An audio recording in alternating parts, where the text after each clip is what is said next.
नमस्कार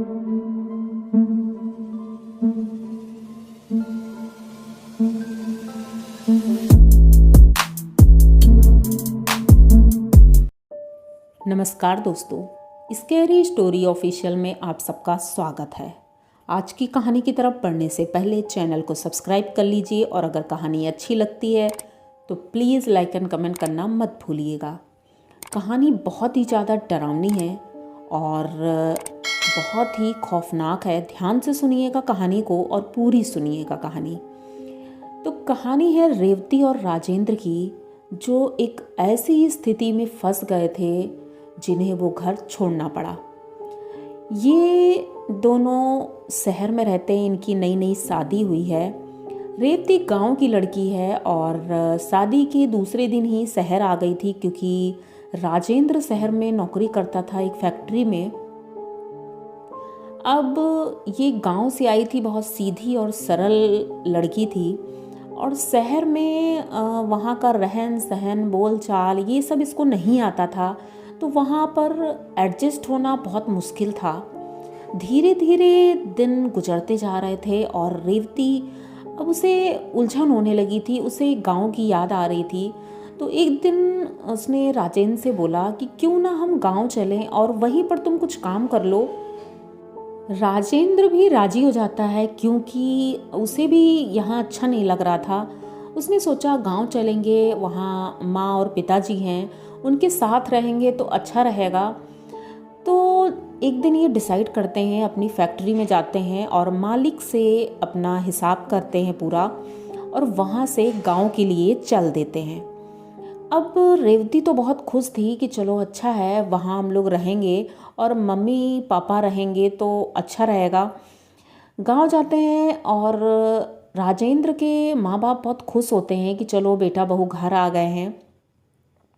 कुछ दिन तो ठीक रहा, लेकिन राजेंद्र को कहीं काम नहीं मिल रहा था, इसलिए वो बहुत परेशान था। तो इनके गांव से 2 गांव छोड़ करके लगभग 10 किलोमीटर दूर रहा होगा, एक दूसरा गांव था। वहाँ पर एक हवेली थी। वो हवेली बहुत बड़ी थी और ये मान लीजिए वहाँ पर केयर टेकर की ज़रूरत थी। तो एक तो वहाँ पर पहले से था और उन्हें एक और ज़रूरत थी, क्योंकि जो एक था वो पूरी हवेली की देखरेख नहीं कर पाता था, तो इसीलिए उन्हें ज़रूरत थी। जब राजेंद्र को ये पता चलता है तो राजेंद्र कहता है कि मैं ये जॉब करूँगा, अपने घर वालों को बताता है। तो पहले तो उनके पिताजी मना करते हैं, क्योंकि उन्हें पता था वो हवेली ठीक नहीं है। तो वो बोलते हैं कि बेटा और कोई नौकरी देख लो। तो राजेंद्र कहता है अरे नहीं पिताजी, जब तक नहीं मिल रही है कोई नौकरी तब तक मैं यही कर लेता हूँ, इसमें पैसे भी बहुत हैं। तो वो कहते हैं ठीक है, अच्छा कुछ दिन करके देख लो। तो अब ये जाते हैं और जो वहाँ पर सिक्योरिटी गार्ड था उससे बात करते हैं। तो वो काफ़ी सालों से वहाँ कर रहा था नौकरी। राजेंद्र हवेली देख करके तो बहुत खुश होता है, क्योंकि इतनी बड़ी हवेली उसने पहली बार देखी थी। हाँ, बचपन में एक बार देखी थी, लेकिन उसे इतना याद नहीं था। तो आज जब उसने देखी तो मतलब दंग रह गया कि आज भी वो हवेली वैसी की वैसी ही चमकदार है और इतनी अच्छी है। तो राजेंद्र ने उस सिक्योरिटी गार्ड से पूछा कि यहाँ पर कोई रहता है कि नहीं। तो वो बोलता है नहीं, यहाँ रहता कोई नहीं है, मालिक तो विदेश में रहते हैं, लेकिन हम लोग इनकी सुरक्षा करने के लिए हैं। तो कहती किनकी?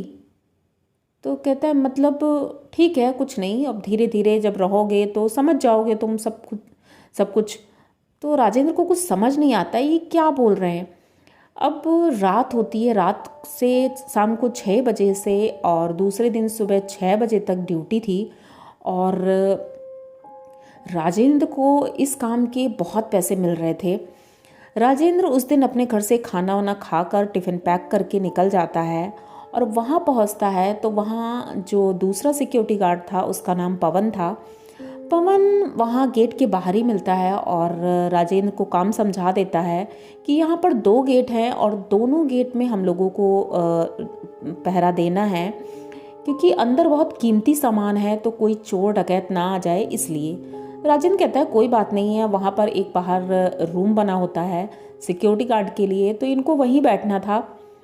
अब काफ़ी रात हो गई थी, तो जब 11 बज गया, 11:30 बज गया था, तो राजेंद्र सोचता है कि खाना खा लेते हैं क्योंकि भूख लगी थी, टाइम बहुत हो गया था। तो ये पवन को बुलाता है कि भैया खाना खा लो आके। तो पवन कहता है कि भाई तुम खा लो क्योंकि आज मुझे भूख नहीं है और मैं खाना नहीं खाऊंगा। तो राजेंद्र कहता है ठीक है अच्छा।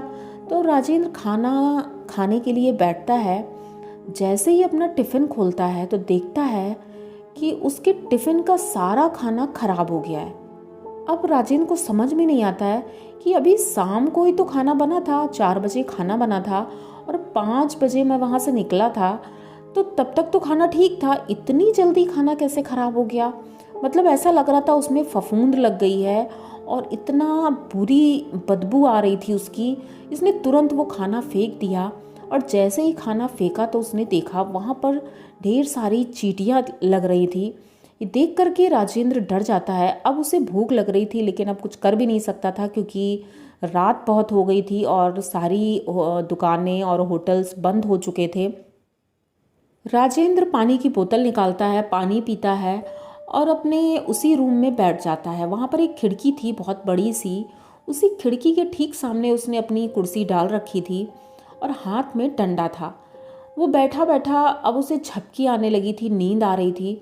तभी अचानक से उसे ऐसा लगा हवेली से कोई आवाज़ दे रहा है। तो ये उठकर खड़ा होता है और अंदर हवेली की तरफ देखने लगता है तो ऊपर वाले कमरे की लाइट चल रही थी और वहाँ से ऐसा लग रहा था कोई आवाज़ दे रहा है। बालकनी में एक औरत खड़ी हुई दिख रही थी। तो राजेंद्र सोचता है कि हवेली तो एकदम खाली है, इसमें तो कोई रहता नहीं है, तो ये औरत कौन है। ये धीरे धीरे उसकी तरफ बढ़ रहा था और वो औरत बालकनी के एकदम किनारे खड़ी थी और राजेंद्र की तरफ देख रही थी। राजेंद्र उसको देख रहा था। जैसे ही वो उस बालकनी के नीचे पहुंचता है तो अचानक से वो औरत गायब हो जाती है।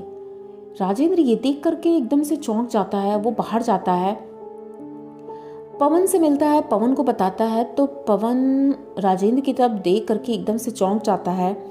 अब वो राजेंद्र को बताना चाह रहा था कुछ लेकिन बता नहीं पा रहा था। राजेंद्र पूछता है क्या बात है, तुम कुछ बताना चाहते हो। तो पवन कहता नहीं कोई बात नहीं है, तुम अपने रूम में ही रहना, बाहर मत निकलना और हवेली की तरफ तो बिल्कुल मत जाना। तो वो कहता ठीक है अच्छा। अब वो वहाँ खड़ा रहता है। तभी थोड़ी देर बाद उसे फिर से एक आवाज़ आती है। एक औरत थी जो हवेली से बाहर निकलती है और इसके दरवाजे के पास आती है रूम के और इसका दरवाज़ा नॉक करती है क्योंकि इसने दरवाज़ा बंद कर लिया था। तो ये जैसे ही कोई नॉक करता है तो इसे लगा शायद पवन है। जैसे ही दरवाज़ा खोलता है तो वो औरत को देख करके एकदम से चौंक जाता है। वो बड़ा सा घूंघट करी थी और मुड़ जाती है एकदम से हवेली की तरफ और हवेली की तरफ चलने लगती है। अब राजेंद्र को पता नहीं क्या हो जाता है, वो उसके पीछे पीछे चल देता है और हवेली के अंदर चला जाता है। जैसे ही हवेली के अंदर जाता है हवेली का गेट बंद हो जाता है और ये ऊपर सीढ़ियाँ चढ़ के ऊपर वाले कमरे की तरफ बढ़ रहा था। जैसे ही ऊपर वाले कमरे की तरफ बढ़ा तो वो जो औरत थी एक कमरे के अंदर गई और उस कमरे के अंदर कोई भी नहीं था। जब राजेंद्र कमरे के अंदर जाता है तो वो औरत को उसने देखा था कि उस कमरे के अंदर जा रही थी, लेकिन जब राजेंद्र उस कमरे के अंदर जाता है तो वहाँ पर वो औरत नहीं थी। मतलब इसे कुछ समझ में नहीं आता है आखिर ये हुआ क्या। वो औरत वहाँ से यहाँ लेकर आई है लेकिन वो औरत खुद गायब हो गई। अब राजेंद्र को कुछ समझ में नहीं आ रहा था। वो वहाँ से निकलने के लिए भागता है, सीढ़ियाँ उतरता है और जब गेट खोलने की कोशिश कर रहा था गेट नहीं खुलता है। तभी किसी की बहुत तेज़ी से हंसने की आवाज़ आती है। ये चारों तरफ देखता है, वहाँ कोई नहीं दिखता है और बहुत ज़्यादा हंसने की आवाज़ें आ रही थी। ये एकदम घबरा जाता है, बहुत तेज़ी से इधर उधर भागने लगता है। तभी अचानक से दरवाज़ा कोई नॉक करता है। तो ये अंदर से चिल्ला रहा था बचाओ मुझे बचाओ। तो तभी मतलब पवन की आवाज़ बाहर से आती है कि राजेंद्र क्या तुम अंदर हो। तो राजेंद्र अंदर से बोलता है कि हाँ पवन भैया दरवाज़ा खोलो, मैं अंदर फंस गया हूँ और गेट नहीं खुल रहा है। तो पवन कहता है कि अरे भाई गेट अंदर से बंद है क्योंकि बाहर से तो खुला हुआ है। अब राजेंद्र अंदर से कोशिश कर रहा था, तभी उसने पीछे मुड़कर देखा तो कम से कम 4-5 आदमी थे और औरतें थी जो एक साथ धीरे धीरे उसकी तरफ बढ़ रहे थे। राजेंद्र का गला एकदम सूख गया था, वो अब बोल नहीं पा रहा था और वहीं पर दरवाजे के पास एकदम से बैठ जाता है, गिर जाता है, हाथ जोड़ लेता है कि मुझे छोड़ दो, मुझे छोड़ दो। लेकिन वो लोग धीरे धीरे राजेंद्र की तरफ बढ़ रहे थे। अचानक से जब वो इनके एकदम पास आने लगते हैं तभी दरवाज़ा खुल जाता है। पवन जी जो थे, इनका जो फ्रेंड था, वो दरवाज़ा खोलता है और वो हनुमान जी का बहुत बड़ा भक्त था, इसीलिए इतने सालों से वो यहाँ रह पा रहा था। उसने हनुमान चालीसा पढ़ी और गेट खुल गया। अब गेट जैसे ही खुला तो वो राजेंद्र का हाथ पकड़ता है और खींचते हुए बाहर ले जाता है। राजेंद्र बाहर जाता है और बहुत तेज़ी से रोने लगता है। पवन से बोलता है कि भैया आज ये क्या था और ये मेरे साथ ऐसा क्यों हुआ। तो पवन उसको पहले तो पानी पिलाते हैं और उसके बाद उसे पूरी बात बताते हैं कि ये हवेली कोई नॉर्मल हवेली नहीं है, ये भूतिया हवेली है और यहाँ पर एक नहीं सैकड़ों भूत हैं और इसीलिए इस हवेली के अंदर कोई नहीं जाता है। यहाँ तक कि इसके मालिक भी, जब से यहाँ पता चला है कि ये भूतिया हवेली है, वो यहाँ आए ही नहीं। बस वो पेमेंट भेज देते हैं वहाँ से और सिक्योरिटी के लिए हम दोनों को रखा है, क्योंकि हवेली के अंदर कुछ कीमती चीज़ें भी हैं, तो उन्हें डर है कोई चोर ना आ जाए। लेकिन इन भूतों की वजह से कोई चोर तो क्या, कोई इंसान भी आसपास भटकता नहीं है। ये बात सुन करके राजेंद्र बहुत डर जाता है।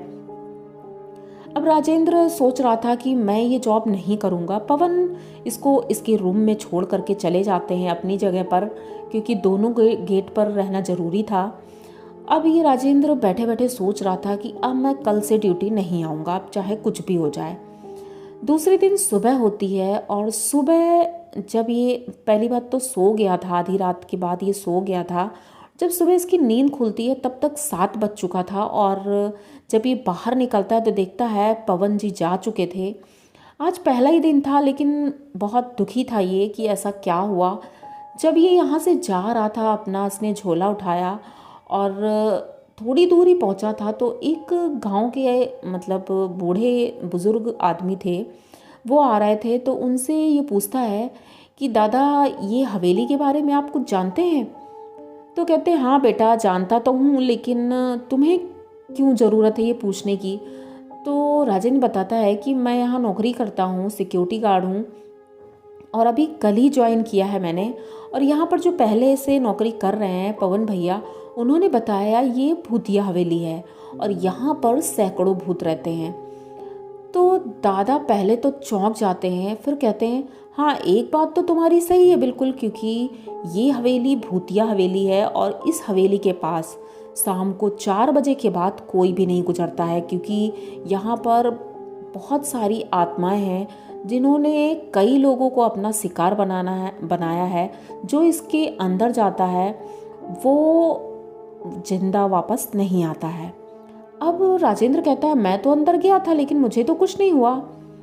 तो दादा कहते हैं कि बेटा तुम अंदर तो गए थे लेकिन तुम्हें किसी ने बचाया है। तो ये कहते मतलब मुझे किसने बचाया? तो कहते तुमने क्या बताया, तुम्हारा कोई साथी भी है? तो वो कहते हाँ वो पवन भैया हैं और वो भी जॉब करते हैं यहाँ पर, उन्होंने ही मुझे रखा है जॉब पर। तो दादा कहते हैं बेटा पवन नाम का यहाँ कोई आदमी जॉब करता ही नहीं है। यहाँ पर एक मोहन नाम का आदमी काम करता था, लेकिन आज से 1 हफ्ते पहले वो नौकरी छोड़कर जा चुका है। तो राजेंद्र बोला तो फिर वो पवन कौन है? तो दादा बोलते हैं बेटा आज से 10 साल पहले यहाँ पर पवन नाम का एक सिक्योरिटी गार्ड आया था। वो हनुमान जी का बहुत बड़ा भक्त था और वो पूजा पाठ करता था, पंडित था। और एक बार इसी तरह वो भी अंदर हवेली के गया था और उसके बाद वो जिंदा वापस नहीं आया था। तो राजेंद्र कहता है मतलब वो जिंदा नहीं था? तो ये दादा बोलते हैं हाँ बेटा मैंने तो उसे कभी नहीं देखा यहाँ पे, और जिस दिन से वो मरा था उसके बाद लोगों ने उसे देखा है लेकिन उसने किसी का नुकसान नहीं पहुँचाया है और हमेशा वो हवेली के बाहर लोग बताते हैं कि बैठे हुए दिखता है, पर मैंने नहीं देखा है उसे। तो राजेंद्र कहता है अब वो इतना ज़्यादा डरा हुआ लग रहा था। ये वहाँ से बस थोड़ा ही आगे पहुँचा था तो वो दादा उसे पीछे पलटकर एक बार फिर से देखते हैं, पर वहाँ कोई नहीं था। ये देखकर वो दादाजी तुरंत उल्टे पैर गांव की तरफ भागते हैं और गांव वालों को बुला कर लाते हैं और राजेंद्र के घर वालों को खबर भेजते हैं, क्योंकि राजेंद्र ने बताया था कि मैं उस गांव का रहने वाला हूं। तो उनके माँ बाप और उनकी पत्नी दोनों माँ बाप और उनकी पत्नी सभी लोग आते हैं। वो दादा बताते हैं कि हो न हो तुम्हारे बेटे के साथ कोई ना कोई अनहोनी हुई है। तो वो बताते हैं कि मतलब अनहोनी कैसे? तो उन्होंने बताया कि तुम्हारा बेटा इस हवेली में काम करने आया था। तो उन्होंने कहा हाँ। तो उन्होंने कहा कि मुझे अभी तुम्हारा बेटा मिला था, लेकिन जब मैंने दोबारा उसे पीछे पलट कर देखा वो वहाँ नहीं था। तो उन्होंने बोला इसका क्या मतलब है, हो सकता है इधर उधर चला गया होगा। तो कहते हैं ऐसा कैसे हो सकता है, मैं तो वहीं का वहीं खड़ा हूँ और वो अपनी साइकिल से अभी थोड़ी दूर ही गया था और तुरंत मैंने जब पीछे पलट कर देखा तो वो वहाँ नहीं था। तो अब मतलब इनके माता पिता को तो कुछ समझ में नहीं आ रहा था ये क्या हो रहा है। तो इन लोगों ने सोचा कि अब हवेली के अंदर चलेंगे और हम पता करेंगे आखिर क्या बात है। तो वो दादा ने रोक दिया कि बेटा तुम लोग अंदर मत जाओ, मैं जाकर देखता हूँ। अब ये जो दादा थे ये हवेली के अंदर जाने के लिए धीरे धीरे आगे बढ़ रहे थे। जैसे ही वो सिक्योरिटी गार्ड का रूम आता है, उस रूम का दरवाज़ा खोलते हैं तो देखते हैं कि वहाँ पर राजेंद्र पड़ा हुआ था। उसे देख करके दादाजी दौड़ कर जाते हैं और उसे होश में लाने की कोशिश करते हैं, पर उसे होश नहीं आ रहा था और पानी डालते हैं, सब प्रयास करते हैं उसे मतलब बाहर वालों को बुलाते हैं, गांव के कुछ लोगों को, उनकी मदद से उसे बाहर लेकर आते हैं। पता चलता है कि शायद वो जिंदा है, क्योंकि हल्की हल्की सांसें चल रही थी। तो उसे लेकर हॉस्पिटल जाते हैं ये लोग। तो डॉक्टर बताते हैं कि वो कोमा में है। अब कोमा में कैसे चला गया, तो डॉक्टर बोलते हैं हो सकता है कुछ दिमागी असर हुआ है, सर पे चोट लगी होगी या कुछ मतलब ऐसा हुआ है जिस वजह से ये कोमा में है। जिंदा है लेकिन जिंदा नहीं भी है। अब डॉक्टर्स उन्हें एडमिट कर लेते हैं और पूरे 1 साल बाद राजेंद्र को होश आता है। जब उसे होश आता है तो उसे कुछ भी याद नहीं था सही से, पर धीरे धीरे जब उसे याद आता है तो वो बताता है कि पवन भैया मुझे लेकर आए थे, लेकिन उस वक्त मेरी हालत बहुत ख़राब थी। वो खींच करके अगर वो ना लेकर आते बाहर मुझे तो शायद आज मैं ज़िंदा नहीं होता। और मैं जब इस कुर्सी में बैठा था उसके बाद पवन भैया चले गए थे, फिर मैं उठकर बाहर गया था तब मुझे एक दादाजी मिले थे और उन्होंने दादाजी से जो भी बात हुई वो बताया। उसके बाद फिर मैं वापस आया था और फिर मुझे क्या हुआ मुझे याद नहीं। तो वो दादाजी बताते हैं यानी कि राजेंद्र की आत्मा उस वक्त बाहर निकल कर गई थी और उन दादाजी से उन्होंने बात की, उन्हें मतलब सारी बात क्लियर बताई, क्योंकि उस वक्त राजेंद्र को पता नहीं था कि वो कोमा में हैं या मर चुके हैं या जिंदा हैं। लेकिन जो भी है, राजेंद्र आज भी पवन जी का शुक्रिया अदा करता है कि उन्हीं की वजह से आज उनकी जान बची, नहीं तो अगर वो हवेली के अंदर होते तो शायद वो जिंदा नहीं होते। तो ये कहानी इतनी ज़्यादा डरावनी थी, मैंने जब सुनी तो मुझे तो बहुत ही डर लगा। आई होप आप सबको ये कहानी पसंद ज़रूर आई होगी, क्योंकि पवन जी और ये राजेंद्र जी की कहानी दोनों की बहुत ही इंटरेस्टिंग थी। राजेंद्र जी के साथ जो भी बीता वो उन्होंने हमारे साथ शेयर किया है। और अगर अच्छी लगती है कहानी तो प्लीज़ चैनल को सब्सक्राइब करिए, लाइक कमेंट करिए, शेयर करिए और बने रहिए हमारे साथ। इसी तरह की नई और अनोखी कहानियाँ मैं लेके आती रहती हूँ। तो मिलते हैं फिर किसी नई कहानी में, तब तक के लिए डरते रहिए।